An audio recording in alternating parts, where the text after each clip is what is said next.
being on Geordie Shore, that's what I thought people, when they wanted to date me, Yeah. that's what they expect. That's the format. Yeah, they see the person on TV. Why are you not like that? So it's like, oh, okay, I've got to give them that. I've got to be leery. I've got to be loud. I've got to be drunk on the date.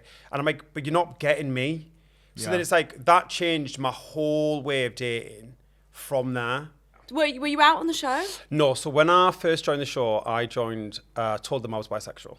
Crazy. Which I actually wasn't. Okay. I think it's because when I never wanted to go on the show in the first place. They were like doing this thing where they were scouting around in my hometown. They were doing all over the northeast. And I worked at Saks at the time. I worked on the reception, did nothing, got paid a lot of money for doing nothing. Do you have a little head mic? Oh, no. Right, no. Well, it was like a little headphone thing. Didn't use that. Was never plugged fair, in. Never answered the phones. Didn't take any bookings. And they came in and asked if they could put posters and stuff in for Geordie Shore. And I was like, our clientele. Mama. Babe, no. It's not that clientele. Yeah. This is a classy establishment. Me, however. Remove yourself. And they were like, would you do it? And I was like, no. I went home, told my mum, and she was like, you've got to go for it. And I told my brother, and he was like, because they kept pestering me. They would message me on Facebook. And my brother was like, you will never get on that show because it's so heterosexual. Yeah. And he was like, you're also black. He was like, you can't be, there was no person that like people of colour on the show. Wow. She was like, you need to pick a struggle. He's like, you can't be black and gay and go on there. And I was like, well, I can't change race. So what can I do about that? And then I told them I was bisexual, got on the show, and then literally from there, tried to stick it out. And then I came out on my second series. Okay, wow, it's fully gay. Yeah. And that was because I just physically couldn't do the chat. Like back then, the show was like talking about going to the pool. The boys were always asking me like what girls I would like find attractive. It's a very sexually driven show. Yeah. You obviously have to be like, oh, I'm gonna, shag her. Oh yeah, tonight imagine me. and I put on an accent. I was like, yeah, I want to shag her. The straight voice. Yeah, and meanwhile, I'm looking at her She's thinking, so fit. her hair's so nice. Yeah. And her makeup, what highlight is that? Yeah, literally. That was literally like my whole life before that. And then I came out and it was probably the best thing that I've ever done. Like it changed the whole.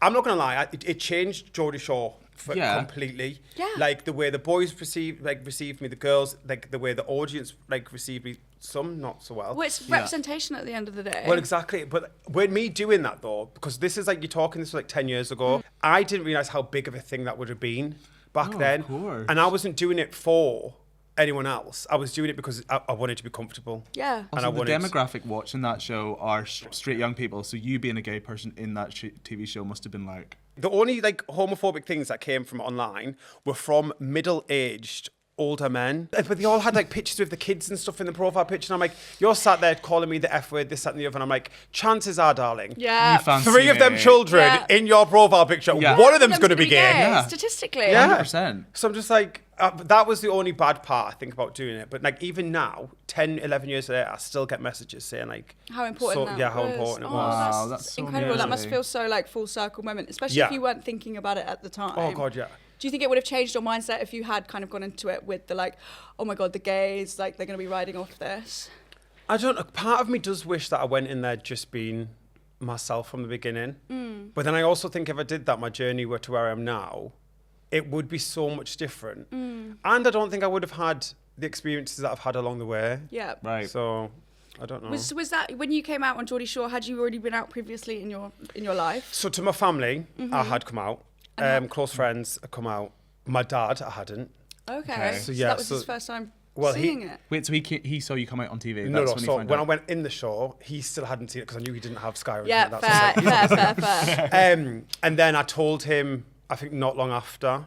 He was the one, he tricked me into coming out because he went on holiday with my little brother and my uncle was there. Everyone in my mum's side of the family knew. And my uncle was like, oh, how did you react when Nathan told you he was gay? And my dad was like, he's not gay. And my little brother was on holiday with him. So he looked at my little brother and was like, is Nathan gay? And Jarvis was like, trying to keep a straight face, pleading the fifth. He came back from holiday, he dropped my brother off and my brother was like, don't go outside, Dad's out there, he knows you're gay. I was like, how did you know that? He was like, Uncle Frankie brought it up at the dinner table. I was like, how did he react? He was like, he just said, you're not. So a few weeks went by, left it at that. And then he invited me for a dinner with all the rest of my brothers. So then I'd come home, went to my dad's, turned up with a bottle of wine, text my brother. I was like, what time are you coming to dad's? He was like, what you on about? So it was a trap.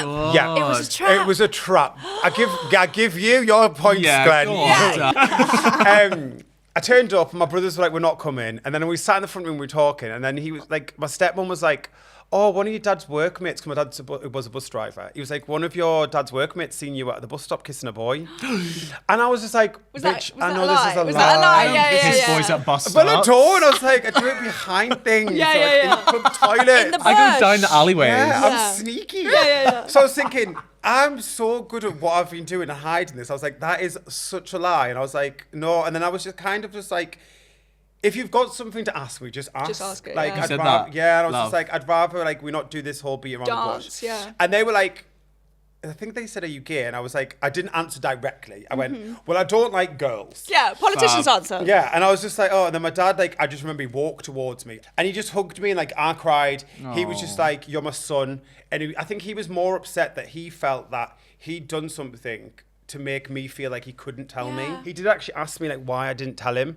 And I was like, if I'm being honest though, it wasn't because you created a thing. It's just me and him never had that type of relationship that I had like with my mum that I could tell everything to. Like when I told my mum I was gay, she went, do you want a medal?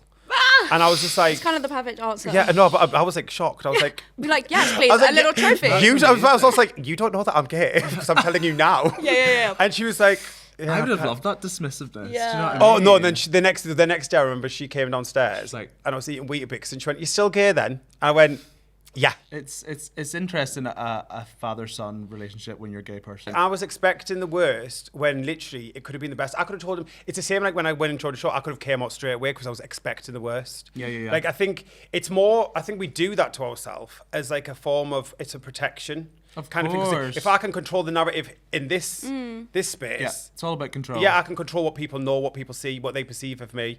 But then it's like when you let everyone in, it's like, okay, now I can't control that. Yeah. It must be really hard to like. Well, I mean, I know it as well, but it must be really hard to translate that into finding a relationship. Yeah. So obviously you're living your life guarded all the time as a gay man. You finally overcome that hurdle with your parents.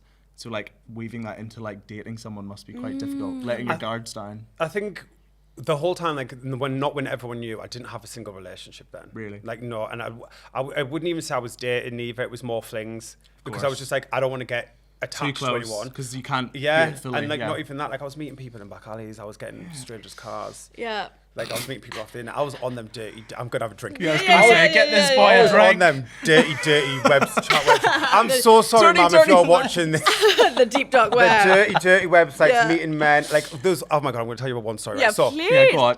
Maybe more spice me Marg too. as well. the first time I ever like properly went and met someone, he was a lot older than me, and my mum.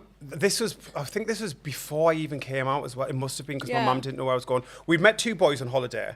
I can't remember their names now, but we met them on holiday to Tenerife. So I told my mum I was going to London to meet them and stay with them for a weekend and stuff. And mum was like, that's fine. So my mum dropped me off at the train station.